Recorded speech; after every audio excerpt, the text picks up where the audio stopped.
Hey guys, welcome or welcome back to Humanities Corner. Hope you and all is doing well. तो यार आज के lecture के अंदर हम पढ़ेंगे बच्चे हमारी जो क्लास 12th की पॉलिटिकल साइंस है उसकी पहली बुक का थर्ड चैप्टर जिसका नाम है कंटेम्प्रेरी साउथ एशिया। एक वन शॉट लेक्चर होगा जिसमें इन डिटेल हम सभी टॉपिक्स को पढ़ रहे होंगे। नोट्स के लिए यार टेलीग्राम चैनल जरूर से ज्वाइन कर लेना। टेलीग्राम चैनल का नाम है ह्यूमैनिटीज_कॉर्नर। वहां से आप सारी पीपीटी को डायरेक्टली एक्सेस कर पाओगे। इसके अलावा अपने जो भी डाउट्स है या कुछ भी मैसेज डाल करके आप डायरेक्टली कांटेक्ट भी कर सकते हो।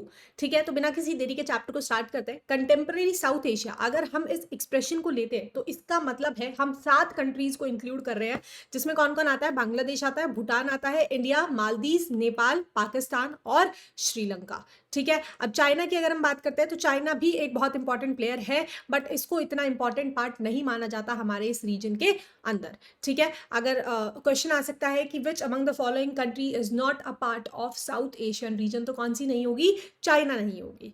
राइट, आगे चलते हैं। साउथ एशिया की अगर हम बात करते हैं so it stands for diversity in every sense. हर एक कंट्री का अगर हम कल्चर देखते हैं तो वो काफी ज्यादा डिफरेंट है। ठीक है, इसके अलावा भी एक जियो पॉलिटिकल स्पेस है, यानी कहीं ना कहीं हम कुछ कॉमन प्रॉब्लम से जूझ रहे होते हैं despite being so different in our basic essence. ठीक है, अब काफ़ी सारी जो साउथ एशियन कंट्रीज़ हैं उनके अंदर सिमिलर पॉलिटिकल सिस्टम हमें नहीं देखने को मिलता है। फॉर एग्जांपल अगर हम इंडिया को बात करते हैं तो आफ्टर इंडिपेंडेंस ही हमें डेमोक्रेसी मिल गई थी, हम डेमोक्रेटिक कंट्री की तरह गवर्न अप कर रहे हैं। लेकिन पाकिस्तान या बांग्लादेश को देखते हैं तो वहाँ पे पहले डेमोक्रेसी आती है, लेकिन टाइम टू टाइम वहाँ पे जनरल आ जाते हैं, मिलिट्री रूल लग जाते हैं। राइट, सिमिलरली अगर हम नेपाल को देखते हैं तो पहले एक मोनार्क हुआ करती थी, है ना। तो ऐसी कुछ हिस्ट्री रही है इन सारी ही कंट्रीज़ की। लेकिन despite mix record for democratic experience, कहीं ना कहीं ये जितने भी देश हैं इन सब के लोग चाहते हैं कि हमारे यहाँ पे डेमोक्रेसी इस्टेब्लिश हो। ठीक है, इसके लिए टाइम टू टाइम बहुत सारे सर्वेज हुए हैं। जैसे ये वाला हमको एक सर्वे दिया गया है कि बांग्लादेश के अंदर 93% जो लोग हैं वो चाहते हैं कि डेमोक्रेसी होनी चाहिए। कितनी सूटेबल है। Similarly Sri Lanka, India, Pakistan, Nepal. Right, तो डेमोक्रेसी अगर हम एक बात करते हैं तो ये एक कॉमन फैक्टर रहा है जो सारी ही कंट्रीज के लोग हैं वो चाहते थे कि हमारी कंट्री के अंदर डेमोक्रेसी बनी रहे। ठीक है, आगे चलते हैं। तो हमें वन बाय वन सभी कंट्रीज के बारे में पढ़ना है कि कैसा उनका पॉलिटिकल स्ट्रक्चर रहा, क्या उनकी हिस्ट्री रही। पहला सबसे आता है military and democracy in Pakistan. ठीक है, तो पाकिस्तान को 1947 में हमारे साथ ही आज़ादी मिली थी। उसके कुछ टाइम तक वहाँ पे जो उनके रूलर्स जो भी थे पहले, जो मुस्लिम लीग के लीडर हुआ करते थे मोहम्मद अली जिन्ना, वो वहाँ पे रूल करते हैं। फिर उनके कुछ सक्सेसर्स आते हैं, वो रूल करते हैं। ठीक है, हमें 1958 से पढ़ना है। तो 1958 के अंदर पाकिस्तान अपना जब पहला कॉन्स्टिट्यूशन बना लेता है, उसके बाद जनरल अयूब खान जो आते हैं वो अपने आप को इलेक्ट कर लेते हैं एज द एडमिनिस्ट्रेटिव। इन्हीं के पास सारी पावर रह जाती है। यानी पहले यहाँ पे क्या होता है? मिलिट्री रूल होता है, जिसमें कौन गवर्न करते हैं? जनरल अयूब खान। ठीक है, अब क्या होता है? लोग इनके जो रूल था, इनका जो एक तरीके से शासन था, उससे बहुत ज्यादा नाखुश थे, डिससेटिस्फाइड थे। ठीक है, तो बहुत ज्यादा प्रोटेस्ट होने लगते हैं। फिर 1969 के अंदर दोबारा से एक और जनरल आ जाते हैं, जनरल याहिया खान। ये बांग्लादेश क्राइसिस के टाइम थे। ठीक है, फिर 1971 टू 77 के अंदर इलेक्शंस होते हैं। ये एक इलेक्टेड सरकार आती है जुल्फिकार अली भुट्टो की, लेकिन उसके कुछ टाइम बाद ही इनको ओवरथ्रू करके दोबारा से मिलिट्री रूल लगा दिया जाता है। आते हैं फिर से जनरल जिया उल हक। ठीक है, अब लोग दोबारा से प्रोटेस्ट करते हैं कि नहीं, हमें मिलिट्री रूल नहीं चाहिए, हमको डेमोक्रेसी चाहिए। ठीक है, 1982 के बाद से बहुत सारी प्रो डेमोक्रेसी यानी डेमोक्रेसी के फेवर में बहुत सारी मूवमेंट्स होती है। ठीक है, इससे इलेक्शंस होते हैं फाइनली 1988 के अंदर, और बेनजीर भुट्टो हमारे इलेक्ट होकर के आते हैं प्राइम मिनिस्टर। ठीक है, तो 1989 से लेकर 1999 तक लगभग 10 सालों तक पाकिस्तानी पार्टी पॉलिटिक्स के अंदर डेमोक्रेटिकली सरकारें आ रही होती है। एंड दो पार्टीज के अंदर मेजर कंपटीशन हमें देखने को मिलता है। एक है पाकिस्तान पीपल रिपब्लिक और दूसरी है मुस्लिम लीग। ठीक है, तो बार बार कभी किसी पार्टी का कोई इलेक्ट होकर के आ रहा है रिप्रेजेंटेटिव, तो कभी किसी पार्टी का। लेकिन ये जो इनका सफर था डेमोक्रेसी का, ये काफी छोटा था। 10 सालों बाद दोबारा से यहाँ पे हमारा मिलिट्री रूल लग जाता है 1999 में, और जनरल परवेज मुशर्रफ अपने आप को जनरल इलेक्ट कर लेते हैं। फिर 2001 में जनरल परवेज मुशर्रफ अपने आप को प्रेसिडेंट भी इलेक्ट कर लेते हैं। राइट, तो पाकिस्तान के अंदर सीन क्या था बच्चे? मिलिट्री रूल के अंदर क्या होता है? जो मिलिट्री होती है, मिलिट्री का जो सबसे बड़ा आर्मी का जो भी उनका जनरल होता है, जो सबसे बड़ी पोजिशन पे होता है, वो क्या करता है? जो डेमोक्रेटिकली इलेक्टेड गवर्नमेंट है उसको ओवरथ्रो कर देता है। जो डेमोक्रेटिकली गवर्नमेंट आई है उसको कू कर देता है, यानी तख्ता पलट कर देता है, उसको हटा देता है, एकदम से एक इमरजेंसी टाइप की सिचुएशन आ जाती है और खुद को अपॉइंट कर देता है कि आज से मैं चलाऊंगा देश को। ऐसा कुछ होता रहता था, ठीक है। टाइम टू टाइम यहाँ पे जनरल जनरल जहाँ पे लिखा हुआ है वहाँ पे मिलिट्री रूलर्स आए हैं। फिर बीच बीच में जब लोग बहुत ज्यादा प्रोटेस्ट करते हैं, जनरल से बहुत ज्यादा दुखी आ जाते हैं, तो इलेक्शन होते हैं, काफी सारी पार्टीज बढ़ चढ़ के जब स्ट्रगल करती है, प्रोटेस्ट करती है, नारे लगाती है, ठीक है, तो बीच बीच में काफी सारी इलेक्टेड गवर्नमेंट्स भी आती है, राइट। तो ऐसा ही एक हमको ये कार्टून भी दिया हुआ है, ये है जनरल परवेज मुशर्रफ, जो 1999 के अंदर क्या करते हैं, एक डेमोक्रेटिकली इलेक्टेड गवर्नमेंट को पहले ओवरथ्रू कर देते हैं, अपने आप को जनरल मिलिट्री रूल लगा देते हैं गू करके, और फिर क्या सोचते हैं, क्यों ना ऐसा हो जाए कि मैं ही जनरल बन जाऊं और मैं ही प्रेसिडेंट बन जाऊं, तो मेरे पास डबल डबल पावर हो जाएगी, राइट। तो ये ऐसा कुछ करने की कोशिश करते हैं।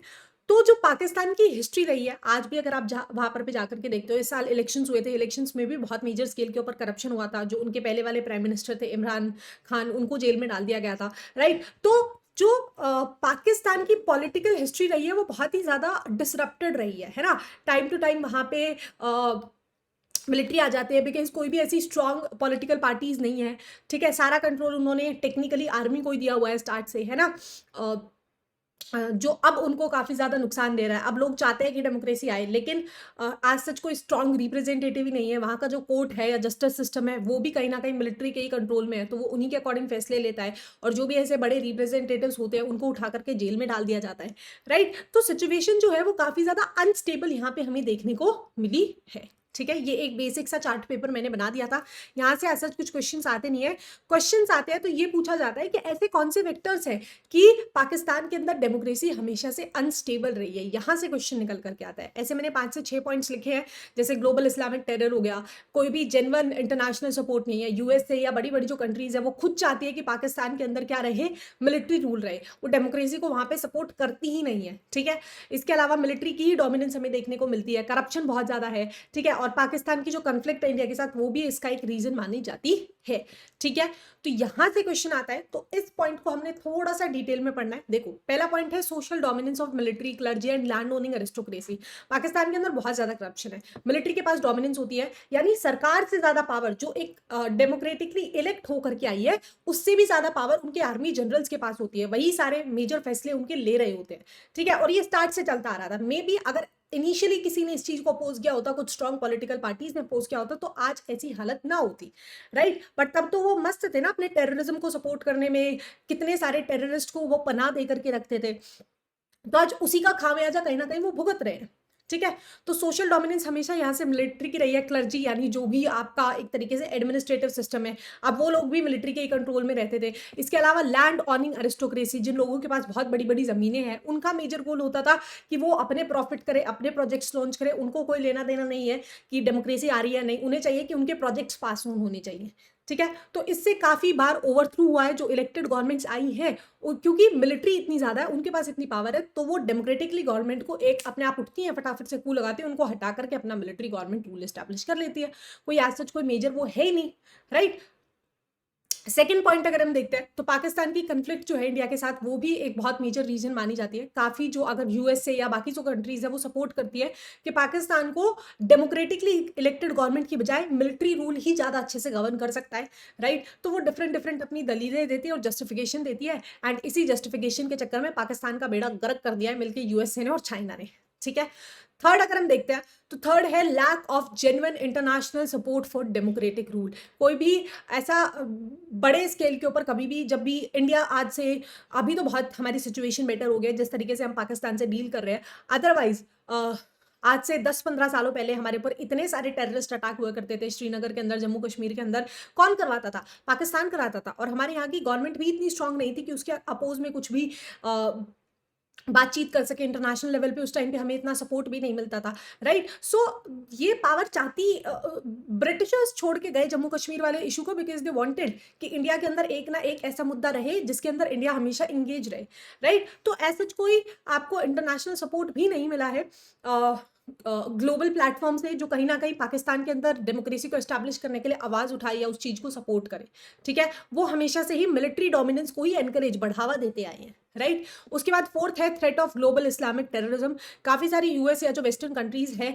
वो कहते हैं कि पाकिस्तान के अंदर मिलिट्री रूल ही होना चाहिए, बिकॉज पाकिस्तान के पास न्यूक्लियर वेपन्स है और वो किसी टेररिस्ट ग्रुप के हाथ में ना पड़ जाए, इससे बेटर है कि वहां पे मिलिट्री ही गवर्न करके रखे, ठीक है। तो ये अपने अपने फेवर के लिए स्टेटमेंट्स दी जाती है, बट ऐसा कुछ सिचुएशन रहा है, ठीक है। अब पाकिस्तान की अगर हम आज की कंडीशन देखते हैं तो वो दिन पे दिन और भी ज्यादा खराब होती जा रही है, डेब्ट्स उन पे बहुत ज्यादा हैं, ठीक है। बलूचिस्तान वाले जैसे सिंध वाले जो एरिया है वहां पे बहुत मेजर हमें प्रोटेस्ट देखने को मिलते हैं कि लोग पाकिस्तान से अलग होना चाहते हैं, बिकॉज वो एरिया बहुत ज्यादा पिछड़ा हुआ रह गया है, वहां पे कुछ ऐसे डेवलपमेंटल प्रोजेक्ट्स आए ही नहीं आज तक। अगर आप आज जाकर के देखते हो पाकिस्तान के अंदर तो कुछ कुछ मेजर जो उनकी सिटीज हैं वो डेवलप्ड है, अदरवाइज बाकी का जो और जो रूरल एरिया है या मैक्सिमम जो पॉपुलेशन है वो आज भी बहुत सालों पुरानी एक दौर के अंदर जी रही है, ना वहां पे ज्यादा इंटरनेट है, ना वहां मीडिया अगर आप देखते हो तो आज सच कुछ ज्यादा आपको डेवलपमेंट वहां पे देखने को नहीं मिलती है, ठीक है। और चाइना से उसने जितना कर्जा ले लिया है ना उसको तो वो इस जन्म में तो उतार ही नहीं सकता है, ठीक है। तो काफी ही हमने देखने को मिला कि क्योंकि वहां पे एक स्ट्रॉन्ग पॉलिटिकल सिस्टम नहीं रहा स्टार्ट से, है ना, एक अच्छी गवर्नमेंट आती, डेमोक्रेटिक गवर्नमेंट आती तो वहां पे डेवलपमेंट भी होती, लोगों को राइट्स भी मिलते, ठीक है, इतना ज्यादा डेब्ट भी नहीं होता, एक सस्टेनेबल तरीके से चलाई जाती है। आज के टाइम पे जाके देखते हैं तो वहां पे एक्सपोर्ट बहुत ज्यादा है लेकिन इंपोर्ट बहुत कम है ना। तो पॉलिटिकल सिस्टम अगर आपका स्टेबल नहीं है, राइट, तो भी बहुत सारी आपको प्रॉब्लम्स देखनी पड़ती है, इकोनॉमिक टर्म्स में भी, सोशल टर्म्स के ऊपर भी, ठीक है। तो ये हो गया हमारा पाकिस्तान का, ओके। आगे चलते हैं बांग्लादेश, ये भी हमारा एक पड़ोसी देश है। बांग्लादेश की अगर हम बात करते हैं तो बांग्लादेश 1947 से लेकर 1971 तक पाकिस्तान का हिस्सा हुआ करता था। पाकिस्तान को हमने दो हिस्से दिए थे, एक दिया था हमने वेस्ट के अंदर जो हमने पंजाब वाले रीजन से दिया था मेनली ऊपर की तरफ से, और दूसरा दिया था हमने ईस्ट के अंदर उसको पाकिस्तान जो दिया था जिसमें बंगाल और असम का रीजन आता था, जो आज के टाइम पे क्या है हमारा बांग्ला देश है, ठीक है। तो क्या होता था पार्टीशन के बाद से ही जो वेस्ट पाकिस्तान था इनका कल्चर बहुत डिफरेंट था, यहाँ पे पंजाबी या उर्दू बोली जाती थी, ठीक है, और ईस्ट पाकिस्तान के अंदर बंगाली कल्चर हुआ करता था। तो यहाँ पे स्टार्ट से ही प्रोटेस्ट हुआ करते थे, लोग कहते थे कि जो वेस्ट पाकिस्तानीज है वो हमारे ऊपर उर्दू लैंग्वेज इंपोज करने की कोशिश करते हैं, ठीक है। तो प्रोटेस्ट क्यों होते थे, बिकॉज उर्दू लैंग्वेज या उर्दू जो कल्चर था उनका उसको इंपोज वहां पे किया जाता था, ठीक है। और वो कहते थे कि ना तो हमें एडमिनिस्ट्रेशन के अंदर कुछ फेयर शेयर दिया जाता है और ना ही हमें पॉलिटिकल पावर में ज्यादा रिप्रेजेंटेशन मिलता है, यानी ये इन्हें एक तरीके से ऑप्रेस किया करते थे। इसके अगेंस्ट बहुत सारे वहां पे प्रोटेस्ट या फिर स्ट्रगल्स हमें देखने को स्टार्ट से ही मिली है, ठीक है। अब क्या होता है, शेख मुजीबुर रहमान होते हैं, अवामी लीग की इनकी एक पार्टी होती है, ये पॉपुलर स्ट्रगल को एक लीड करते हैं, एक जंग लड़ते हैं, ठीक है। और ये बहुत खुल के डिमांड करते हैं कि अब हमें ऑटोनॉमी चाहिए, यानी हमें बहुत सारी पावर्स चाहिए, हमें चाहिए कि हम अपने एरिया को खुद गवर्न अप कर पाए, ठीक है। तो 1970 में इलेक्शंस होते हैं, अवामी लीग की तरफ से ये अपनी इलेक्शन में कंटेस्ट करते हैं एंड ये सारी की सारी सीट्स जीत जाती है अवामी लीग ईस्ट पाकिस्तान के अंदर, और इन्हें एक बहुत ही क्लियर कट मेजोरिटी मिल जाती है कंस्टिट्यूएंट असेंबली के अंदर, ठीक है। तो टेक्निकली इन्होंने अपना जो भी पॉलिटिकल रिप्रेजेंटेशन था, वेस्ट पाकिस्तान का कोई भी रिप्रेजेंटेटिव यहाँ पे सीट नहीं जीत पाया था, अवामी लीग ने सारी की सारी सीटें जीत ली थी। तो अब क्या होता है, वेस्ट पाकिस्तान वाली जो हमारी सरकार है, जो मेन पाकिस्तान वाली सरकार है, वो कह देते हैं कि भैया हम इस इलेक्शन को खारिज कर रहे हैं, हम इसके रिजल्ट को नहीं मानेंगे। और तो और क्या करते हैं, ये शेख मुजीबुर रहमान को उठा करके अरेस्ट कर लेते हैं और पाकिस्तानी आर्मी को उतार देते हैं, जिसमें हजारों लाखों लोग मारे जाते हैं और बहुत सारे लोग अपने बॉर्डर को क्रॉस करके इंडिया के अंदर आ जाते हैं, ठीक है। इस टाइम पे कौन थे यहाँ पे रूलर, कौन थे यहाँ पे, मिलिट्री रूल था उस टाइम पे, जनरल याहिया खान थे। वो पाकिस्तानी आर्मी को भेज देते हैं बंगाली पीपल की मूवमेंट को सुप्रेस करने के लिए, ठीक है। तो अब इंडिया बीच के अंदर अपना रोल प्ले करती है। बांग्लादेशीज जो होते हैं वो सॉरी जो उस टाइम पे हमारा ईस्ट बंगाल हुआ करता था वो इंडिया से मदद मांगते हैं और फिर 1971 के अंदर हम डायरेक्टली अपनी आर्मी को उतार देते हैं और इंडिया और पाकिस्तान के बीच में एक वॉर होता है जिसमें पाकिस्तानी फोर्सेस सरेंडर कर देती है। 90,000 के आसपास जो उनके सोल्जर्स थे उन्होंने सरेंडर कर दिया था और फिर हमने बांग्लादेश को एज एन इंडिपेंडेंट कंट्री उनसे फ्री करा दिया था, ठीक है। तो 1971 से पहले वो पाकिस्तान का हिस्सा हुआ करता था, लेकिन 1971 के अंदर इंडिया ने उनकी मदद की और बांग्लादेश को एक सेपरेट इंडिपेंडेंट कंट्री घोषित करवाया, ठीक है। और जैसे इसे इंडिपेंडेंस मिलती है वो अपना कॉन्स्टिट्यूशन बना लेते हैं जिसमें सेकुलरिज्म, डेमोक्रेसी और सोशलिज्म को डाला जाता है।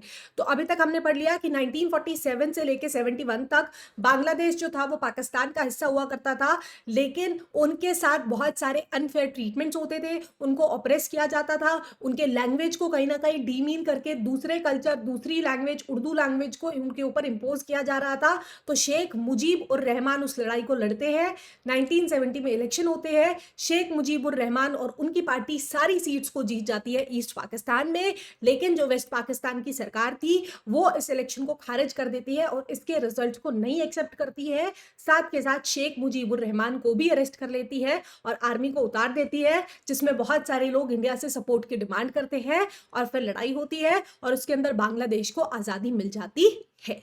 ठीक है, स्टोरी की तरह याद करना है आपने, लाइन बाय लाइन की, ऐसे हुआ ऐसे हुआ ऐसे हुआ। ठीक है, आगे नेक्स्ट पॉइंट अगर हम देखते हैं तो अब क्या होता है, बांग्लादेश इंडिपेंडेंस मिल गई। अब यहाँ पे जो हमारे शेख रहमान थे वो यहाँ के पीएम इलेक्ट कर दिए जाते हैं। ठीक है, ये अडॉप्ट कर लेते हैं कि डेमोक्रेसी होगी, सेकुलरिज्म होगा, सोशलिज्म होगा। लेकिन 1975 तक आते आते शेख ने भी अपने रंग बदल दिए। वो क्या करते हैं, पार्लियामेंट्री फॉर्म को अमेंड करके प्रेसिडेंशियल फॉर्म गवर्नमेंट लगा देते हैं और अपनी पार्टी को छोड़ के, आवामी लीग को छोड़ के बाकी सारी पार्टीज को अबॉलिश कर देते हैं। तो कहीं ना कहीं ये डिक्टेटर बनने की ट्राई कर रहे थे, लेकिन लोग बड़े शाणे थे। उन्होंने क्या किया, उन्होंने 1975 में इनका कत्ल कर दिया कि भाई तू जा, ठीक है, तूने हमारा सपोर्ट दिया, आप हमारे हीरो बन के आए, आपने हमारी मूवमेंट को लीड किया, अच्छा था, आप हमने आपको प्राइम मिनिस्टर भी इलेक्ट कराया, लेकिन आप हमारे साथ वही हरकतें कर रहे हो जो कहीं ना कहीं पहले हमारे साथ पाकिस्तान करता था, तो आपको भी हमने टाटा गुड बाय कर देना है। ठीक है, तो स्टोरी देख लेते हैं, एक टाइमलाइन देख लेते हैं। तो 1979 के अंदर शेख मुजीबुर रहमान क्या बनते हैं, यहाँ के प्राइम मिनिस्टर बनते हैं, फर्स्ट प्राइम मिनिस्टर बनते हैं। लेकिन इनकी हरकतें अच्छी नहीं होती, ये बहुत सारी अमेंडमेंट्स करने की कोशिश करते हैं, डिक्टेटर बनने की कोशिश करते हैं। तो 1975 के अंदर शेख मुजीबुर रहमान का असैसिनेशन कर दिया जाता है, कत्ल कर दिया जाता है। ठीक है, फिर 1979 के अंदर एक मिलिट्री रूलर होते हैं जियाउर रहमान, वो अपनी पार्टी के थ्रू, बांग्लादेश नेशनल पार्टी के थ्रू इलेक्शंस लड़ते हैं और इलेक्शंस जीत जाते हैं। लेकिन इनको भी लोग ज्यादा पसंद नहीं करते हैं, तो इनका भी असैसिनेशन कर दिया जाता है, इनको भी मार दिया जाता है। ठीक है, उसके बाद एक और जनरल आते हैं, मिलिट्री टेक ओवर होता है, यानी यहाँ पे कू लग जाता है, जैसे पाकिस्तान में बार बार हो रहा था। तो HM इरशाद आते हैं। अब लोग इनसे नाखुश रहते हैं बिकॉज ये मिलिट्री रूल था। लोग तो कहते हैं कि हमने जो इतनी लड़ाई लड़ी जिसमें हमारे इतने लोग मारे गए, हमने तो वो डेमोक्रेसी के लिए लड़ी थी। तो वो प्रोटेस्ट करने लगते हैं कि हमें तो डेमोक्रेसी चाहिए ही चाहिए। ठीक है, अब इरशाद ही क्या करते हैं, ठीक है तुम्हें डेमोक्रेसी चाहिए, अपने आप को ही प्रेसिडेंट इलेक्ट कर देते हैं अगले 5 सालों के लिए कि हो गई तुम्हारी डेमोक्रेसी, मिलिट्री रूल हट गया, प्रेसिडेंशियलशिप आ गई। ठीक है, लेकिन वो इससे खुश नहीं होते, बहुत ज्यादा रिवोल्ट होते हैं। तो 1990 के अंदर आकर के फाइनली जनरल HM इरशाद को स्टेप डाउन करना पड़ता है, अपनी पोजीशन से रिजाइन देना पड़ता है और 1991 में दोबारा से यहाँ पे इलेक्शंस होते हैं और उसके बाद से आज तक बहुत ही स्मूथली वहां पे डेमोक्रेसी रन कर रही है और एक मल्टी पार्टी सिस्टम हमें बांग्लादेश के अंदर देखने को मिलता है। ठीक है, तो ये टाइमलाइन रही है। आगे चलते हैं नेक्स्ट कंट्री की तरफ, तो आती है हमारी नेपाल। तो नेपाल में पहले मोनार्की थी और फिर डेमोक्रेसी रही, तो हम यही पढ़ने वाले हैं। तो नेपाल क्या था, पहले एक हिंदू किंगडम हुआ करता था और एक कॉन्स्टिट्यूशनल मोनार्की हुआ करती थी। ठीक है, लेकिन लोग वहां पे डेमोक्रेसी चाहते थे, तो बहुत सारी प्रो डेमोक्रेसी मूवमेंट्स होने लगती है। वो चाहते थे कि सरकार को थोड़ा सा और ओपन, थोड़ा सा और रिस्पॉन्सिव होना चाहिए, कि कुछ ना कुछ इलेक्शंस होने चाहिए सो दैट हमारे रिप्रेजेंटेटिव्स को एरिया से इलेक्ट किया जा सके और हमारी प्रॉब्लम्स को ज्यादा बेहतर तरीके से सॉल्व किया जा सकता। ठीक है, तो 1990 के अंदर किंग एक्सेप्ट कर लेते हैं इनकी डिमांड को और एक डेमोक्रेटिक कॉन्स्टिट्यूशन को बना देते हैं। ठीक है, लेकिन डेमोक्रेटिक गवर्नमेंट्स यहाँ पर ज्यादा टाइम तक नहीं चल पाती है बिकॉज यहाँ पे एक ट्राइंगुलर कन्फ्लिक्ट हुआ करता था। ठीक है, यहाँ पे 3 तरीके के लोग थे, एक तो थे मोनार्क जो मोनार्की को सपोर्ट करते थे, दूसरे थे डेमोक्रेट्स जो डेमोक्रेटिक को सपोर्ट करते थे और तीसरे थे माओइस्ट। अब जो ये माओइस्ट लोग थे ये आर्म्ड इंस्ट्रक्शन के अंदर बिलीव करते थे, ये काफी वायलेंट ग्रुप हुआ करता था। ये राजा को तो हटाना चाहते थे लेकिन ये दंगे से, वायलेंस के साथ उसको हटाना चाहते थे, है ना, गुरेला वारफेयर टाइप की ये चीज लड़ते हैं। तो ऐसा आउटकम क्या होता है, जो राजा की आर्मी होती है और जो माओइस्ट गुरेलाज होते हैं उनके बीच में काफी सालों तक लड़ाई चलती है। फाइनली 2002 के अंदर आकर के क्या करता है, किंग इतना गुस्से में आ जाता है कि जो उसने पार्लियामेंट बनाई थी 1990 के अंदर, डेमोक्रेटिक कॉन्स्टिट्यूशन बनाया था, उसको अबॉलिश कर देता है और जो थोड़ी बहुत यहाँ पे डेमोक्रेसी आई थी उसको भी हटा देता है। ठीक है, लेकिन 2006 के अंदर अब बहुत मैसिव स्केल के ऊपर प्रो डेमोक्रेसी प्रोटेस्ट होते हैं। ठीक है, जितनी भी अब क्या करते हैं, जो माओइस्ट होते हैं वो क्या करते हैं, थोड़ा सा पीसफुली चीज़ों को फिगर आउट करने की कोशिश करते हैं, बिकॉज़ पहले इन्होंने वायलेंस के साथ, दंगों के साथ, लड़ाइयों के साथ राजा को हटाने की कोशिश की थी, वो नहीं हटा पाए थे। तो उन्हें समझ में आ जाता है कि ऐसे नहीं होता है। तो अब सारे जो जितनी भी वहाँ पे पार्टीज़ थी, जैसे एक 7 पार्टी का अलायंस हुआ करता था, जिसमें बहुत सारी पार्टीज़ थी, बहुत सारे सोशल एक्टिविस्ट थे और माओइस्ट थे। अब ये साथ में हाथ मिला लेते हैं और ये एक पीसफुल प्रोटेस्ट करना स्टार्ट करते हैं और फाइनली इन्हें इसके अंदर जीत भी मिलती है। अब जो किंग, जो इन्होंने 2002 के अंदर जो उन पार्लियामेंट के 2 हाउसेज़ को अबॉलिश कर दिया था, उसको दोबारा से रिस्टोर कर देते हैं। ठीक है।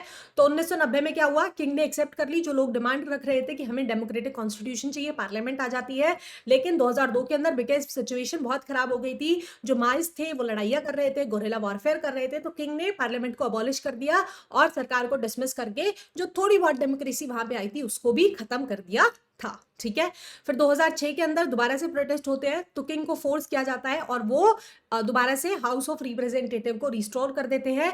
2008 के अंदर जो नेपाल होती है उसमें से मोनार्की को बिल्कुल अबॉलिश कर दिया जाता है और वो एक डेमोक्रेटिक रिपब्लिक बन जाता है और 2015 में ये अपना एक नया कॉन्स्टिट्यूशन बनाते हैं। तो लाइक पाकिस्तान, नेपाल का भी अगर आप पॉलिटिकल सिचुएशन देखते हो तो वो बहुत ज्यादा क्योटिक है, राइट। वहां पे भी हमें टाइम टू टाइम बहुत सारे पॉलिटिकल टर्मोइल्स देखने को मिलते हैं, डिस्ट्रप्शंस देखने को मिलती है।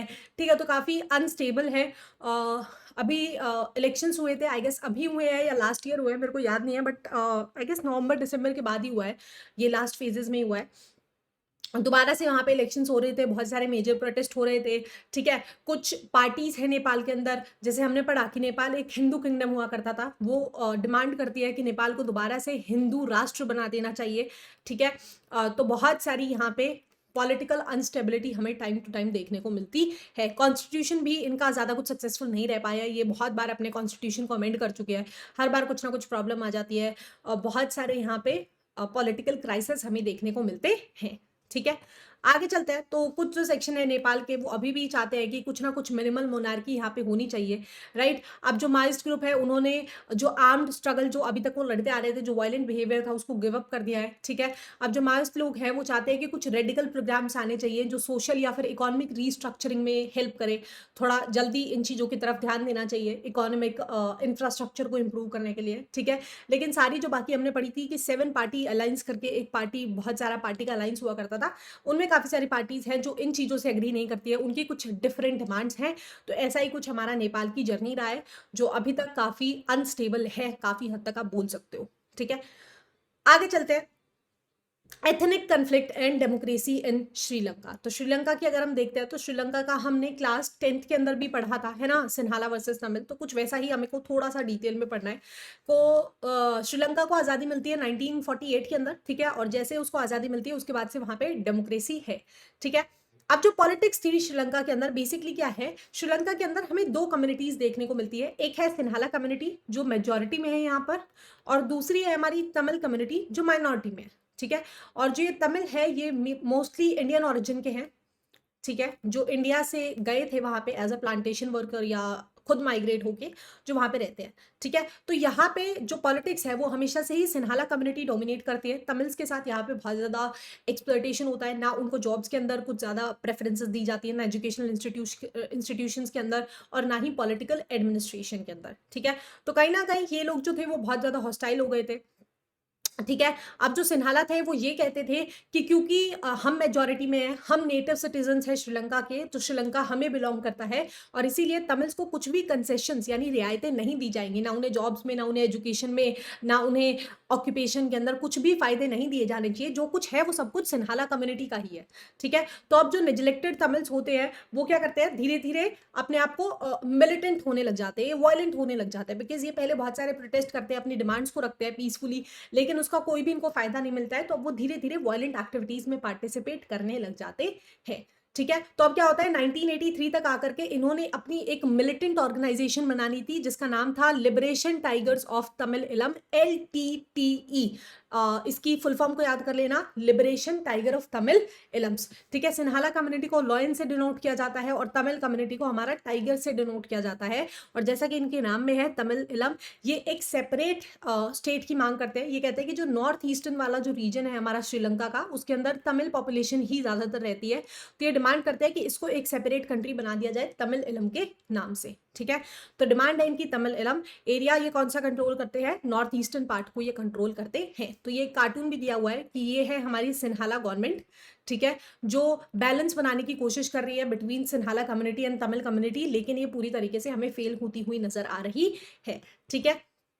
इंडियन गवर्नमेंट की अगर हम बात करते हैं तो इंडियन गवर्नमेंट ने 1987 के अंदर, क्योंकि श्रीलंकन जो तमिल थे वो कहीं ना कहीं इंडियन ओरिजिन के थे, ठीक है, तो इंडियन गवर्नमेंट ने एक अकॉर्ड साइन किया श्रीलंकन गवर्नमेंट के साथ एंड उन्होंने क्या किया, अपने ट्रूप्स आर्मी भेजी श्रीलंका के अंदर सो दैट सिचुएशन को नॉर्मलाइज कराया जा सके, बिकॉज यहाँ पे एक वॉर वाली सिचुएशन हो गई थी, ठीक है। लेकिन काफ़ी सारे जो श्रीलंकन इंटेलेक्चुअल्स होते हैं या पार्टीज होती है वो कहती है कि ऐसा हमें उनको नहीं अलाउ करना चाहिए, इंडियन ट्रूप्स को यहाँ से वापस भेज देना चाहिए, बिकॉज कहीं ना कहीं ये हमारे इंटरनल मैटर के अंदर इंटरफेयर कर रहे हैं, ठीक है। तो 1989 के अंदर जो इंडियन पीस कीपिंग फोर्सेस को हमने भेजा था 2 साल पहले, उसको वापस बुला लिया जाता है विदाउट अटेनिंग इट्स ऑब्जेक्टिव, ठीक है। इसके बाद काफ़ी सारे जो स्कैवेंडियन कंट्रीज है, नॉर्वे हो गया या आइलैंड हो गया, इन्होंने बहुत ज़्यादा ट्राई किया श्रीलंका से या श्रीलंकन तमिल से बातचीत करने की, कि सो दैट एक नेगोशिएशन के ऊपर आया जा सके, कोई कॉम्प्रोमाइज़ किया जा सके, ठीक है। और ये लड़ाई 2009 तक चलती है, उसके बाद LTTE वेनिश हो जाती है, कहीं ना कहीं खत्म हो जाती है, ठीक है। लेकिन अभी भी जो श्रीलंकन तमिल्स है वो काफ़ी सारी प्रॉब्लम्स को वहाँ पे फेस कर रहे हैं,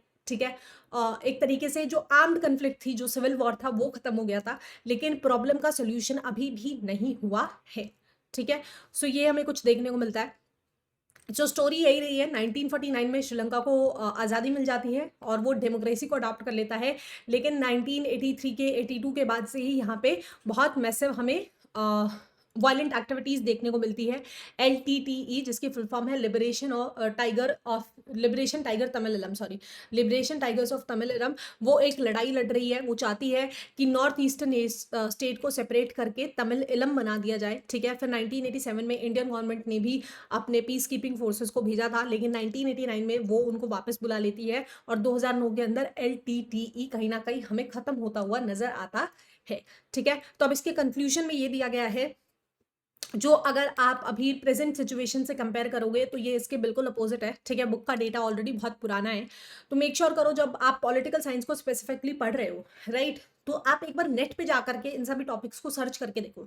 जैसे अगर हम बात करते हैं, अब हम श्रीलंका की बात करते हैं, तो हमारी बुक में बहुत बड़ा पैराग्राफ दिया हुआ है कि इतनी कन्फ्लिक्ट, इतना सिविल वॉर होने के बाद भी श्रीलंका की जो इकोनॉमिक ग्रोथ है वो साउथ एशियन रीजन में सबसे ज़्यादा रही है, इकोनॉमिक टर्म्स में इसने सबसे अच्छे तरीके से ग्रो किया है, ठीक है। एंड यहाँ ये बहुत सारे पॉइंटर्स उसमें लिखा हुआ है कि यहाँ पे हाई एजुकेशन लिटरेसी रेट है, सबसे ज़्यादा GDP इनकी रही है, ठीक है, और भी बहुत सारे ऐसे पॉइंटर्स दिए हुए हैं। लेकिन आज से 1-1.5 साल पहले श्रीलंका का दिवाला निकल चुका है, ठीक है। श्रीलंका के अंदर यार बहुत सारी इकोनॉमिक क्राइसिस आई है एंड उसका रीजन है वहाँ का करप्ट पॉलिटिकल सिस्टम, राइट। तो जैसे हमको ये पॉइंट लिया गया है कि यहाँ पे डेमोक्रेटिक पॉलिटिकल सिस्टम अभी तक मेंटेन रहा है, लेकिन रियलिटी अगर आप जा करके देखते हो तो वो कुछ और ही है। जो श्रीलंका है वो इतना ज़्यादा डेब्ट में चला गया था, तो हम ये तो नहीं बोल सकते कि उसकी इकोनॉमी बहुत अच्छे पेस से ग्रो हुई है। अगर इसका कंपैरिजन हम बांग्लादेश से करते हैं, ठीक है, जिसमें बहुत मेजर क्राइसिस रहा है, वो उससे आज के टाइम पे बेटर स्केल के ऊपर ग्रो कर रहा है, राइट। तो प्रेजेंट सिचुएशन काफ़ी ज़्यादा डिफरेंट है। तो इन केस अगर आप UPSC वगैरह को एम करते हो, बिकॉज लाइक 40-50% बच्चे ह्यूमैनिटीज एज अ स्ट्रीम इसलिए लेते हैं बिकॉज वो आगे UPSC को या कोई भी ऐसी फर्दर स्टडीज को आप पढ़ने की कोशिश कर रहे हो जिसके अंदर आपका एक्चुअली में इंटरेस्ट है, तो आप मेक श्योर करो कि इन टॉपिक्स को पढ़ने के बाद एटलीस्ट एक बार इंटरनेट पे जा करके, गूगल पे जा करके रियल डेटा जो आज के टाइम का प्रेजेंट डेटा है उसको आप पढ़ने की कोशिश करो, तो आपको बहुत सारे इंसाइट्स देखने को मिलेंगे एंड वही आपकी एक तरीके से एक्चुअल नॉलेज होगी। बिकॉज जो प्रेजेंट में चल रहा है ह्यूमैनिटीज, पॉलिटिकल साइंस वगैरह की अगर हम बात करते हैं, वो बहुत ज़्यादा इंपॉर्टेंट हो जाता है हमारे लिए, ठीक है। और डेफिनेटली अगर आप इसको रिसर्च करते हो और अपने आंसर राइटिंग में लेके आते हो तो आपको कुछ ना कुछ प्लस पॉइंट मिलते हैं, बिकॉज एग्जामिनर को भी लगता है कि बच्चे ने मेहनत की है, उसने खुद जाकर के सर्च किया है, बिकॉज ये डेटा बहुत पुराना है, ठीक है।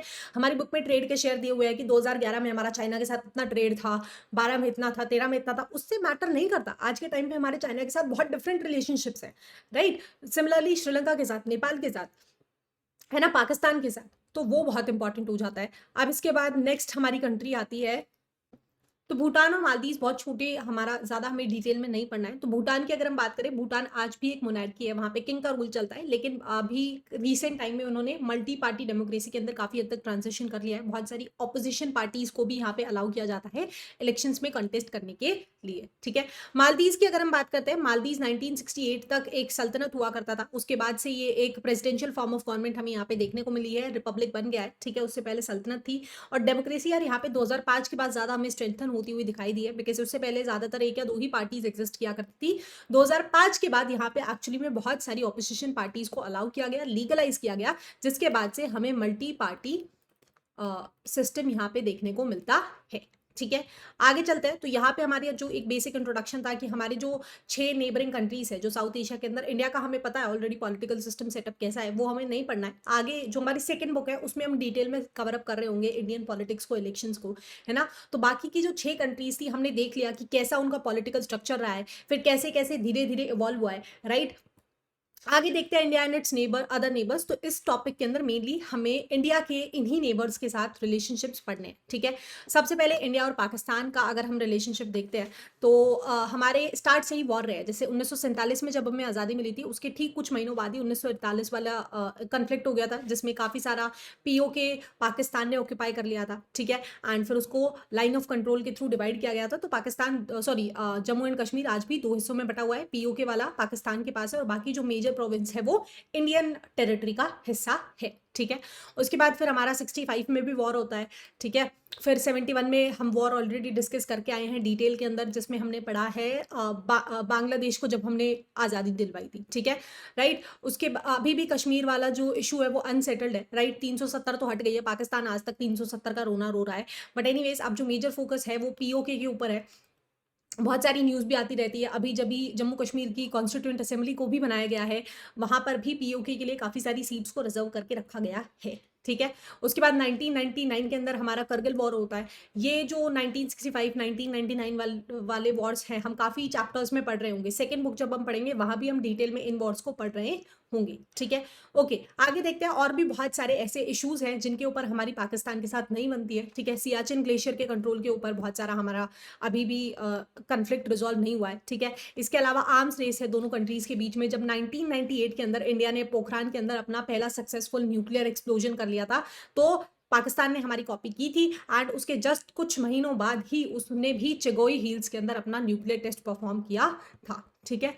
ओके, तो एक ब्लेम गेम हमें कॉन्स्टेंटली देखने को मिलता है between India and Pakistani government, ठीक है। इंडियन गवर्नमेंट ब्लेम करती है कि जो पाकिस्तानी गवर्नमेंट है वो कश्मीरी मिलिटेंट्स को आर्म सप्लाई किया करती थी, बहुत सारे वहाँ पे टेररिस्ट अटैक कराया करती थी, बहुत सारे बच्चों को उधर से ले जा करके ट्रेनिंग करा करके इंडिया के अंदर एज ए सुसाइड बॉम्बर बना करके भेजती थी, बहुत सारा पैसा भेजती है। तो कहीं ना कहीं कॉन्स्टेंटली उसने हमको परेशान करके रखा है जम्मू कश्मीर वाले रीजन के अंदर स्पेशली, ठीक है। लेकिन 370 हटने के बाद से एंड जो भी 4-5 सालों के अंदर डेवलपमेंट हुई है, हमें वहाँ पे टेररिस्ट अटैक बहुत कम देखने को मिले हैं, बहुत कम क्या, बहुत नाम मात्र हमें देखने को मिल रहे हैं, ठीक है। तो काफी एक सिक्योर्ड रीजन कश्मीर आज के टाइम पे बन चुका है, ठीक है। इसकी जो स्पाई एजेंसीज है आईएसआई, वो भी काफी सारी एंटी इंडिया एक्टिविटीज के अंदर हमें उनका पार्टिसिपेशन देखने को मिला है। नॉर्थ ईस्ट में भी बहुत सारी एक्टिविटीज को सपोर्ट करता है, ठीक है। ओके, इसके बाद इंडियन गवर्नमेंट भी ये भी बिलीव करती है, बिलीव क्या करती है, इसके तो बहुत सारे आज के टाइम पे एविडेंसेस है कि कहीं ना कहीं जो पाकिस्तान है वो प्रो खालिस्तानी मिलिटेंट्स को सपोर्ट करता है। जो खालिस्तान वाला सीन हुआ था पंजाब के अंदर, उसमें भी डायरेक्टली जो पैसा था या मिलिट्री सपोर्ट था वो पाकिस्तान की तरफ से आ रहा था, ठीक है। और आज पाकिस्तान के हालात ऐसे हो गए हैं कि आटे तक का उनको सोर्स नहीं रहा है, ठीक है, उसके लाले पड़े हुए हैं, राइट।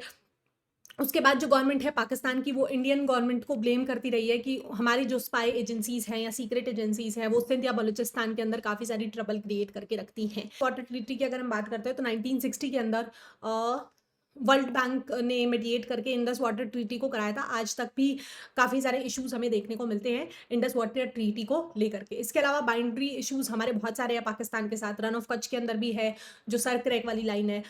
जम्मू कश्मीर वाले एरिया में भी हमारे काफ़ी सारे क्राइसिस है। कुछ और भी मेजर जो हमारे बॉर्डर्स जो पाकिस्तान के साथ लिंकअप करते हैं, वहाँ पे हमारे बॉर्डर इश्यूज अभी तक रिजॉल्व नहीं हुए हैं, ठीक है। तो पाकिस्तान के साथ कुछ ऐसा ही रिलेशनशिप रहा है, ठीक है।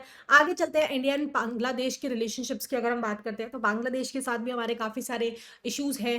गंगा और ब्रह्मपुत्रा रिवर के पानी को लेकर के इशू चल रहा है, ठीक है। इसके अलावा जब इंडियन ट्रूप्स ने बांग्लादेश को, जब हमें नॉर्थ ईस्टर्न स्टेट्स में जाना था तो हमने उनसे रिक्वेस्ट की थी कि अपनी टेरिटरीज के थ्रू पास होकर के हमें नॉर्थ ईस्टर्न स्टेट में जाने दो, बिकॉज नॉर्थ ईस्टर्न स्टेट के अंदर आज से अगर आप 15-20 साल पहले जाते हो तो इंफ्रास्ट्रक्चर इतना डेवलप नहीं था। ठीक है, आज भी नहीं है, लेकिन बहुत सारी कोशिशें की जा रही है। फॉर एग्जाम्पल सिक्किम के अंदर अभी थोड़े दिन पहले, आई गेस एक हफ्ता 10 दिन पहले ही वहाँ का पहला रेलवे इनॉग्रेट किया है। ठीक है, तो आप देख सकते हो आज़ादी के बाद आज कितने साल लग गए कि सिक्किम को पहला रेलवे अब जाकर के मिली है वहाँ पे एक रेलवे लाइन।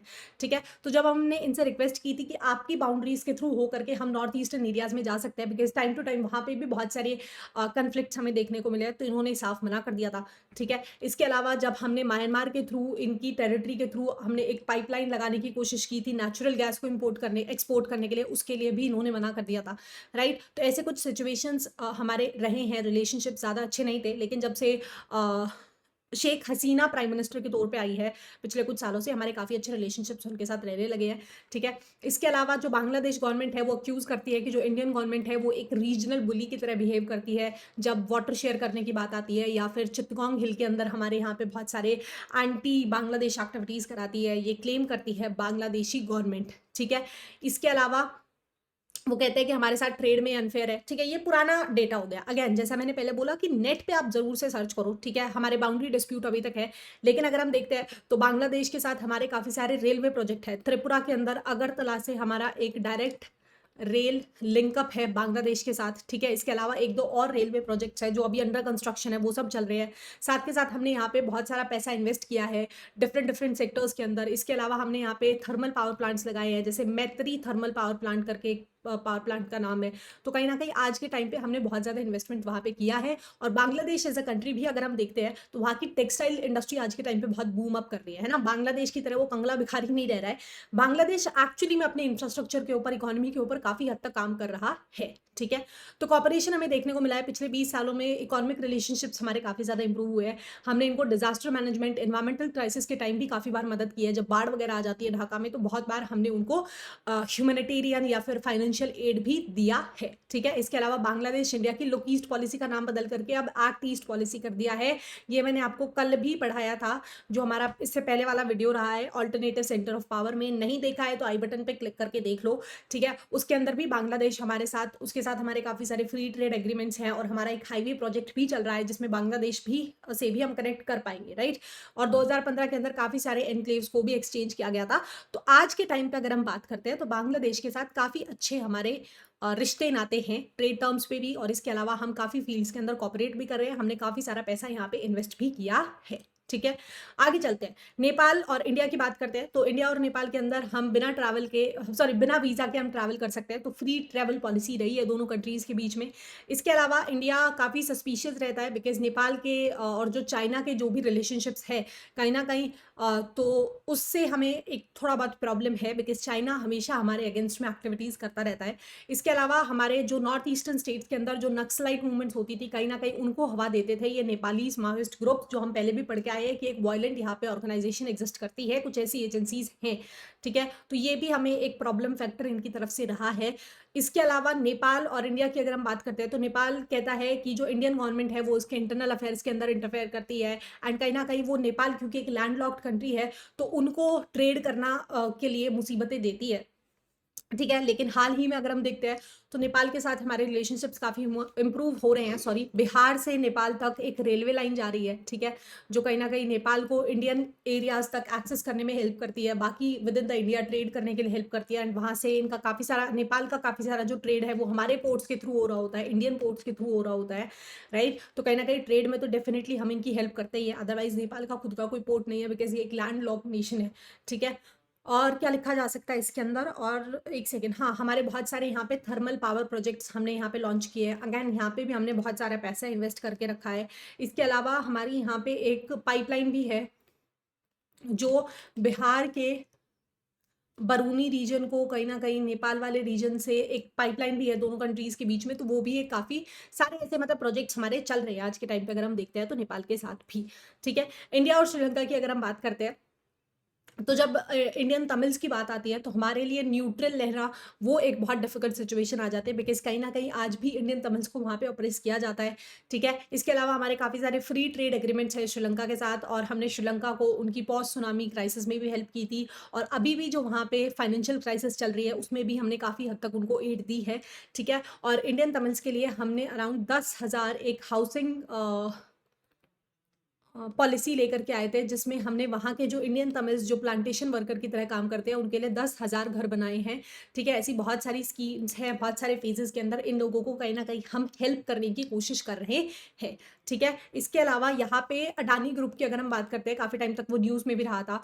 अडानी ग्रुप के भी काफ़ी सारे यहाँ पे पावर प्रोजेक्ट्स हैं। एक सोलर पावर का बहुत बड़ा प्रोजेक्ट जो अडानी ग्रुप है वो श्रीलंका के अंदर लगा रहा है। ठीक है, तो कहीं ना कहीं हमारा काफ़ी पैसा श्रीलंका के अंदर भी इन्वेस्ट हो रहा है। ठीक है, इंडिया एंड भूटान के रिलेशनशिप्स की अगर हम बात करते हैं तो हमारे बहुत ही कॉर्डियल और बहुत ही अच्छे रिलेशनशिप्स रहे हैं भूटान के साथ। Out of all of the सबसे अच्छे रिलेशनशिप हमारे भूटान के साथ ही रहे। ठीक है, भूटानीज ने हमारी नॉर्थ ईस्टर्न एरियाज से, भूटान की जो मोनार्की जो आर्मी थी उन्होंने हमारी मदद की थी गुरिल्लाज को या मिलिटेंट फोर्सेस को वहाँ से निकाल बाहर करने में, जब काफ़ी सारे क्राइसिस हुए थे। नागालैंड वाला क्राइसिस हुआ था, इसके अलावा आई गेस मणिपुर वाला तो नहीं हुआ था, मिजोरम वगैरह, असम वगैरह, वहाँ पे बहुत सारे ऐसे मिलिटेंट्स ग्रुप एग्जिस्ट किया करते थे, जिनके आज भी करते हैं, लेकिन भूटान ने टाइम टू टाइम हमें उनके बारे में अगर उनके पास कुछ इन्फॉर्मेशन है तो, या फिर अपनी आर्मी भेज करके बहुत बार हमारी मदद की है। ठीक है, यहाँ पे हमारे बहुत सारे hydroelectric project I guess 83 के अराउंड हमारे कुछ बिग प्रोजेक्ट्स हैं भूटान में, और 500 से भी ज़्यादा हमारे काफ़ी सारे स्मॉल प्रोजेक्ट्स हैं।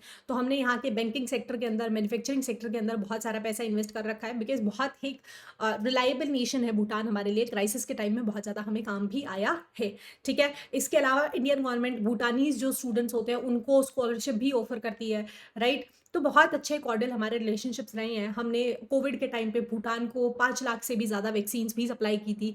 राइट, तो देखो, मैंने भी इस चैप्टर को पढ़ने से पहले, या मैं जब अपने टाइम पे भी पढ़ती थी, किसी भी टॉपिक को अगर हम पढ़ रहे हैं स्पेसिफिकली पोल साइंस से, ठीक है, तो जो पॉलिटिकल रहना है ना वो हर रोज चेंज होता है। ठीक है, जैसे अभी हम मालदीव के साथ पढ़ने वाले हैं, मालदीव का हमने रिलेशनशिप डिस्कस किया है, न्यूज में भी था काफी टाइम तक कि किस तरीके से अभी हम आगे डिस्कस कर रहे होंगे। तो ये हर दिन चेंज हो रही है ये चीजें। ठीक है, और ये जो डेटा है ना बच्चे, ये 10-10 12-12 सालों पुराना है, जो हमारे लिए कोई बेनिफिशियल है ही नहीं इसको पढ़ना। राइट, ऐसा नहीं है कि तुम नंबर नहीं मिलेंगे अगर इनको लिख के आओगे, बिकॉज ऑब्वियसली यही सोर्स है, हमारे स्कूल टीचर्स भी हमको यही पढ़ा रही होती हैं, हमें पढ़ना भी यही पड़ता है। ठीक है, तो हम खुद से अगर थोड़ा सा स्टेप ले, बिकॉज बहुत ब्रॉड सब्जेक्ट है पोल साइंस अगर हम इसकी बात करते हैं, और आगे अगर आप अपनी हायर एजुकेशन स्टडीज के अंदर भी जाओगे तो अभी आप बेशक इन चीज़ों को ना करो, बट आगे आपको जो एक्चुअली में करंट सिचुएशन है उसको फिगर आउट करके आंसर राइटिंग करनी होगी आपके कॉलेजेस में भी, या फिर आप जो भी अपनी आगे एजुकेशन को परस्यू कर रहे होगे तो। ठीक है, तो मेक श्योर करो कि तुम एक बार इंटरनेट पे सर्च कर लो थोड़ा सा, है ना, 5-7 मिनट लगेगी, बट तुम्हें कुछ ऐसे अच्छे पॉइंटर्स मिल जाएंगे, और फिर क्या करो, जो आपकी एनसीईआरटीज होती है ना उन्हीं में लिख लो। ठीक है, जैसे आज मैंने बहुत सारे पॉइंटर्स बताए कि 10,000 से ज़्यादा हमारे हाउसिंग, हमने हाउसिंग एक प्रोजेक्ट लिया है जिसमें 10,000 से ज़्यादा लोगों को हम प्लांटेशन वर्कर्स को घर दे रहे हैं। ठीक है, भूटान के केस में मैंने बताया कि 83 हमारे बड़े प्रोजेक्ट्स हैं, 500 से भी ज़्यादा स्मॉल प्रोजेक्ट्स हैं। इसके अलावा हमने बैंकिंग सेक्टर में यहाँ पे बहुत ज़्यादा इन्वेस्ट किया हुआ है, हमारे हाइड्रो इलेक्ट्रिक प्लांट्स है। ठीक है, जैसे हमने पढ़ा कि नेपाल के साथ हमारी एक रेलवे लाइन जा रही है, बिहार से नेपाल के अंदर एक जगह है, आई थिंक जनकपुर को ये कनेक्ट कर रही है, मैं श्योर नहीं हूँ, लेकिन जब आप सर्च करोगे और आप ऐसे नामों को पढ़ोगे ना और अपने आंसर में लिख के आओगे तो बहुत एक इम्पैक्ट पड़ता है इसका। ठीक है, एनीवेज आगे चलते हैं। इंडिया एंड मालदीव, ये वाला हम ऑलरेडी पढ़ के आ चुके हैं कि कैसे वहाँ पे वो हुआ। ठीक है, हाँ, ये पॉइंट नहीं बना था, नवंबर 1998 के अंदर जब कुछ तमिल मिशनरीज ने मालदीव के ऊपर अटैक किया था, तो इंडियन एयरफोर्स ने इनकी जो इन्होंने रिक्वेस्ट की थी फटाफट से उसकी उनकी हेल्प की थी और उनको इन्वेड होने से बचाया था। ठीक है, इसके अलावा हमने इनके इकोनॉमिक डेवलपमेंट, टूरिज्म और फिशरीज में बहुत ज़्यादा हेल्प की है। ठीक है, और देखो मालदीव अभी करंट का इशू है ना, हर बच्चे ने रील स्क्रॉल की होगी, हर बच्चे ने पोस्ट देखी होगी, मीम्स देखे होंगे, है ना, कि जब प्राइम मिनिस्टर मोदी जी ने लक्षद्वीप को विजिट किया था, एंड उसके बाद से लोगों ने क्या किया था, मालदीव को क्रिटिसाइज करना स्टार्ट कर दिया गया था, है ना। बहुत सारे हमारे बॉलीवुड के एक्टर्स थे, क्रिकेटर्स थे, जिन्होंने कहा था कि अब से हम मालदीव ना जाकर के लक्षद्वीप जाएंगे, है ना। और ऐसा कब हुआ था, जब मालदीव के कुछ उन्हीं की जो प्राइम मिनिस्टर है अभी अभी, हाँ, फरवरी में नए प्राइम मिनिस्टर आए, उन्होंने काफ़ी सारी हमारे अगेंस्ट क्रिटिक दी है, काफ़ी अगेंस्ट में हमारे बहुत सारी स्टेटमेंट्स दी है, और यहाँ तक कि ये भी कह दिया है कि अपने सारे मिलिट्री ट्रूप्स को यहाँ पे हटा दो, है ना। और जब मोदी जी ने एक्चुअली में ऐसा कर दिया तो मालदीव को हमें देखने को मिला कि कितना ज़्यादा नुकसान हुआ है, कितनी सारी उनकी बुकिंग्स थी जो कैंसिल हो गई हैं, राइट, जो लोग मालदीव विजिट करने वाले थे, तो बहुत ज़्यादा उनके ऊपर इकोनॉमिक टर्म्स के ऊपर इम्पैक्ट पड़ा है। ठीक है, तो आज के टाइम पे इंडिया वो इंडिया नहीं रहा है जो आज से 8-10 साल पहले था, जो हमें इन बुक्स में भी पढ़ाया जा रहा है। आज के टाइम पे इंडिया एक बहुत ही उभरता हुआ स्ट्रॉन्ग नेशन आ चुका है, जिसे जियोपॉलिटिकल सेंस में किस कंट्री से किस तरीके से डील करना है, उसको कैसे मुंह तोड़ जवाब देना है, भले वो कनाडा है या मालदीव है, वो सब देना हम सीख गए हैं। ठीक है, तो इनको पढ़ना बहुत इंपॉर्टेंट है। अदरवाइज बुकिश पार्ट तो वो है ही, वो तो तुम पढ़ सकते हो, उसको समझने के लिए यूज करो। फॉर एग्जाम्पल जैसे हमारी जो क्लास 11th की पॉलिटिकल साइंस थी वो बहुत अच्छी थी, उसमें हम इंडियन पॉलिटिकल सेटअप को समझ रहे थे कि कैसे कॉन्स्टिट्यूशन बना, कैसे पार्लियामेंट्री आए, है ना। 12th वाली जो पॉलिटिकल साइंस है वो भी बहुत अच्छी है, लेकिन इसके लिए आपको एक थोड़ा सा स्टेप और लेना पड़ेगा। डेटा बहुत पुराना है, आपने नेट पे सर्च करके खुद से एक बार देखोगे, और जब खुद से सर्च करके 2-3 लिंक्स पे पढ़ोगे ना, वो इन्फॉर्मेशन आपको हमेशा याद रहेगी। ठीक है, तो ये करने की कोशिश करो। बाकी आप कमेंट सेक्शन में लिख सकते हो, जो भी आप नेट पे सर्च करते हो, कुछ बच्चे आपको कुछ अच्छे पॉइंटर्स मिलते हैं तो आप कमेंट्स में लिख सकते हो, सो दैट बाकी बच्चे देखें, है ना। एक दूसरे को अगर आप हेल्प करोगे तो वो भी बहुत ज्यादा बेनिफिशियल रहने वाला है सबके लिए, आपके आंसर राइटिंग में बहुत ज्यादा हेल्प हो जाएगी। ठीक है, एनीवेज फटाफट से कंक्लूड करते हैं। तो अगर हम देखते हैं साउथ एशिया की जो सिचुएशन है वो काफी ज्यादा कॉम्प्लिकेटेड है, काफी ज्यादा क्योटिक है, और जब इंडिया जैसी एक बड़ी पावर इन छोटी छोटी small neighbour countries, Bhutan, Nepal, area wise India बहुत बड़ी कंट्री है इन सबके कंपेरिजन में। ठीक है, तो काफी सारी जो कंट्रीज है वो इंडिया से सस्पिशियस भी रहती हैं। ठीक है, वो जैसे हमने पढ़ा कि बांग्लादेश के वाले पॉइंट में कि वो इंडिया को एज अ बुली देखता है ना। तो ये अ, अ, इसका कोई ऐसे प्रैक्टिकल रीजन नहीं हो सकता। इसका मेन रीजन यही है कि बाकी जो देश है वो बहुत छोटे हैं, कहीं ना कहीं इंडिया का साइज बहुत बड़ा है, ट्रेड शेयर बहुत बड़ा है, आज के टाइम पे बहुत अच्छे रिलेशनशिप्स हमारे मेंटेन रह रहे हैं, पॉलिटिकल सेंस के अंदर हमारी जो से है, हमारा जो टेक है, लोग वेट करते हैं कि इंडिया का स्टेटमेंट होगा इस पर्टिकुलर सिचुएशन के अंदर। हमने देख लिया रशिया यूक्रेन वाली क्राइसिस के अंदर क्या रोल था इंडिया का, जो कंट्रीज थी वो अपील कर रही थी कि इंडिया को कुछ ना कुछ स्टेटमेंट देनी चाहिए, रशिया को रोकना चाहिए, राइट। तो आज जो हमारा दबदबा है कहीं ना कहीं, उससे बाकी कंट्रीज थोड़ा सा इनसिक्योर फील करने लगती है, राइट। तो इंडिया की और इंडिया इसके साथ साथ जो पॉलिटिकल इंस्टेबिलिटी रहती है, जैसे पाकिस्तान हो गया, उसके अंदर बार बार मिलिट्री रूल आ रहा है। ठीक है, पाकिस्तान बिल्कुल हमारे जड़ में है, हमें भी पता है कि उनके पास न्यूक्लियर वेपन्स है, राइट। तो उस वजह से काफी हमें प्रॉब्लम देखने को मिलती है। ठीक है, लेकिन ऐसा नहीं है कि सारे कन्फ्लिक्ट्स जो है इंडिया के ही है, इंडिया का ही नेपाल के साथ है, इंडिया का ही बांग्लादेश के साथ है, या फिर हमारे आपस में जैसे नेपाल भूटान के भी बहुत सारे इश्यूज हैं, बाउंड्री को लेके, पानी को लेके, बांग्लादेश म्यांमार के बहुत सारे इश्यूज हैं। ठीक है, लेकिन इंडिया के सबसे ज्यादा इसलिए है बिकॉज इंडिया बिल्कुल मिडल में है ना, और उसके आसपास है, इधर बांग्लादेश हो गया, इधर पाकिस्तान हो गया, इधर नेपाल हो गया, इधर भूटान हो गया, नीचे श्रीलंका हो गया, फिर मालदीव हो गया, फिर म्यांमार हो गया, है ना। तो India is right in the middle of the region, इसीलिए ये सेंटर ऑफ कन्फ्लिक्ट बन जाती है। ये जब कोई भी ऐसा क्राइसिस होता है इस एरिया के अंदर, सदर्न पैसिफिक रीजन के अंदर, एशियन रीजन के अंदर, तो इंडिया के ऊपर नजरें टिकी होती है कि क्या इसका स्टैंड होगा, कैसे ये रिएक्ट करेगा। ठीक है, तो यहाँ पे हमारा चैप्टर खत्म होता है। इसमें मेनली अच्छा एक टॉपिक और रहता है, सॉरी इसको देख लेते हैं, पीस एंड कॉपरेशन। इसमें मेनली हमने सार्क के बारे में पढ़ना है कि South Asian Association for Regional Cooperation है सार्क। ठीक है, जो ये अफगानिस्तान, बांग्लादेश, भूटान, इंडिया, मालदीव, नेपाल, पाकिस्तान और श्रीलंका इसके मेंबर नेशन है। कब बना था? 1985 में बना था।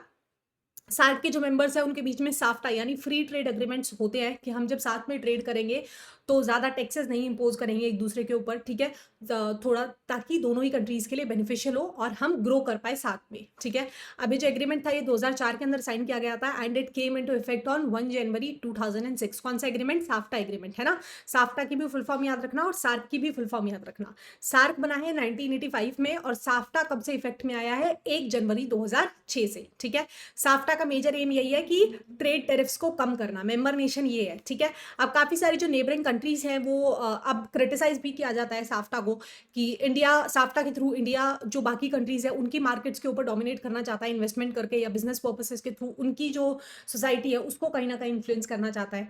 लेकिन इंडिया का मानना ये है कि साफ्टा से हमें इकोनॉमिक बेनिफिट्स होंगे क्योंकि हम नेबरिंग नेशंस है, तो हमें ज्यादा दूर तक ट्रैवल करके भी नहीं जाना है, हमारे गुड्स को ट्रांसपोर्ट करना ईजी होगा, तो ट्रैवलिंग कॉस्ट हमारा कट हो रहा है। उसके साथ साथ अगर हम थोड़े कम टैक्सेस लगा करके ठीक-ठाक दामों के ऊपर नेगोशिएट करके एक दूसरे के साथ ट्रेड करते हैं, तो दोनों ही कंट्रीज़ के लिए बेनिफिशियल होने वाला है, ठीक है? और कुछ जो इंडियंस हैं वो भी कहते हैं कि हमें साफ्टा की ज़रूरत नहीं है, बिकॉज़ कहीं न कहीं हमारे इंडिविजुअल ट्रेड एग्रीमेंट्स हैं, हम भूटान के साथ अलग से ट्रेड कर रहे हैं, नेपाल के साथ अलग से, श्रीलंका के साथ अलग से। But SAARC as a organization अगर हम आप आज के टाइम पे देखते हैं तो ये बहुत ज़्यादा फेड हो गई है। बहुत सारी नई ऑर्गेनाइज़ेशन आ गई है जिसमें इंडिया एक्टिवली पार्टिसिपेट हो गया, ब्रिक्स हो गया, G20 हो गया। इसके अलावा और भी बहुत सारे ऐसे छोटे-छोटे ग्रुप्स बने हुए हैं जहाँ पे आज इंडिया बहुत अच्छे से ट्रेड कर रहा है और वहाँ पे रेगुलरली मीटिंग्स होती है, ठीक है? तो ये सब हमें देखने को मिलता है, ठीक है?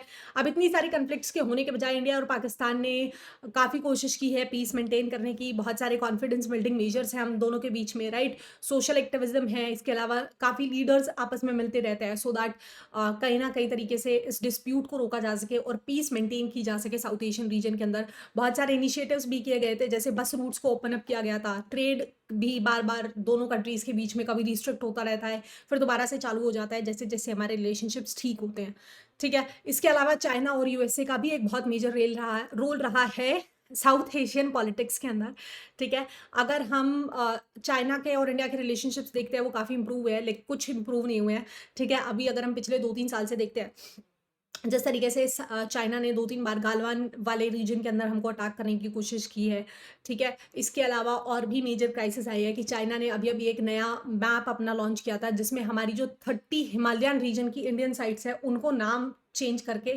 क्लेम कर लिया था, तो हमारे बाउंड्री डिस्प्यूट्स अभी तक चल रहे हैं, राइट? इसके अलावा अमेरिका की जो इन्वॉल्वमेंट रही है कोल्ड वॉर के बाद से ही पाकिस्तान और इंडिया के बीच में मेडिटेट करने के लिए, वो भी काफ़ी हद तक सक्सेसफुल रही है, ठीक है? नेक्स्ट क्या है, इकोनॉमिक रिफॉर्म्स भी यहाँ पे बहुत सारे हुए हैं।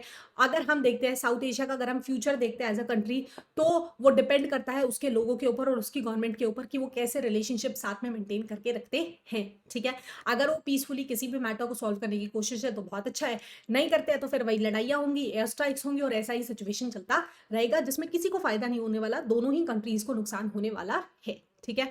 यहाँ पे हमारा चैप्टर खत्म होता है, फटाफट से रिवाइज़ कर लेते हैं। साउथ एशिया से मतलब था हमारी 7 कंट्रीज़, जिसमें बांग्लादेश, भूटान, इंडिया, मालदीव, नेपाल, पाकिस्तान, श्रीलंका आता है। हमने एक-एक करके सारी कंट्री के पॉलिटिकल सिस्टम को पढ़ा, पाकिस्तान को पढ़ा कि किस तरीके से काफ़ी अनस्टेबल पॉलिटिक्स रही है, ठीक है? उसके क्या-क्या फैक्टर्स थे, क्या-क्या रीजन्स थे, वो हम सब चीज़ें पढ़ चुके हैं। बांग्लादेश की हमने बात कर ली कि 1947 से 71 तक पहले पाकिस्तान का हिस्सा हुआ करता था। फिर उसके बाद यहाँ पे क्या होता है, इंडिया इंटरवीन करती है और बांग्लादेश को एक फ्री स्टेट बनाती है। शेख मुजीबुर रहमान, जिन्होंने इस लड़ाई को लड़ा था बांग्लादेश की तरफ से, वही वहाँ पे विलन बन जाते हैं और 1975 में उनका भी असैसिनेशन हो जाता है। फिर एक और आते हैं, उनका भी असैसिनेशन हो जाता है और 1991 के बाद से वहाँ पे हमें एक बहुत ही स्टेबल रिप्रेजेंटेटिव डेमोक्रेसी देखने को मिलती है। नेपाल की बात करते हैं तो अगेन नेपाल की पॉलिटिक्स भी आज तक काफ़ी हद तक अनस्टेबल है। पहले वहाँ पे मोनार्की होती थी, ठीक है? फिर किंग ने कुछ डेमोक्रेटिक कॉन्स्टिट्यूशन बनाने की कोशिश की, पार्लियामेंट बनी, लेकिन बहुत सारे दंगे-फसाद थे, तो जो पार्लियामेंट बनी थी उसको अबॉलिश कर दिया गया। 2008 के अंदर फाइनली नेपाल एक डेमोक्रेटिक रिपब्लिक बन गया और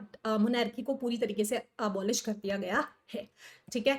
आगे चलते हैं तो श्रीलंका की हमने एथनिक कॉन्फ्लिक्ट देख ली, सिन्हाला और तमिल कम्युनिटी के बीच में, जिससे 2009 तक काफ़ी हद तक लड़ाइयाँ रही। उसके बाद काफ़ी अच्छे स्पीड से इसने ग्रो किया था, लेकिन प्रेज़ेंट सिचुएशन अगर हम देखते हैं तो पॉलिटिकल क्राइसिस वहाँ पे है, बहुत ज़्यादा करप्शन था। जो वहाँ के प्राइम मिनिस्टर थे, आई गेस वो छोड़ के भी तो चले गए ना उन सबको, देश को ही छोड़ के चले गए शायद, है ना? हाँ, मेजर वही था।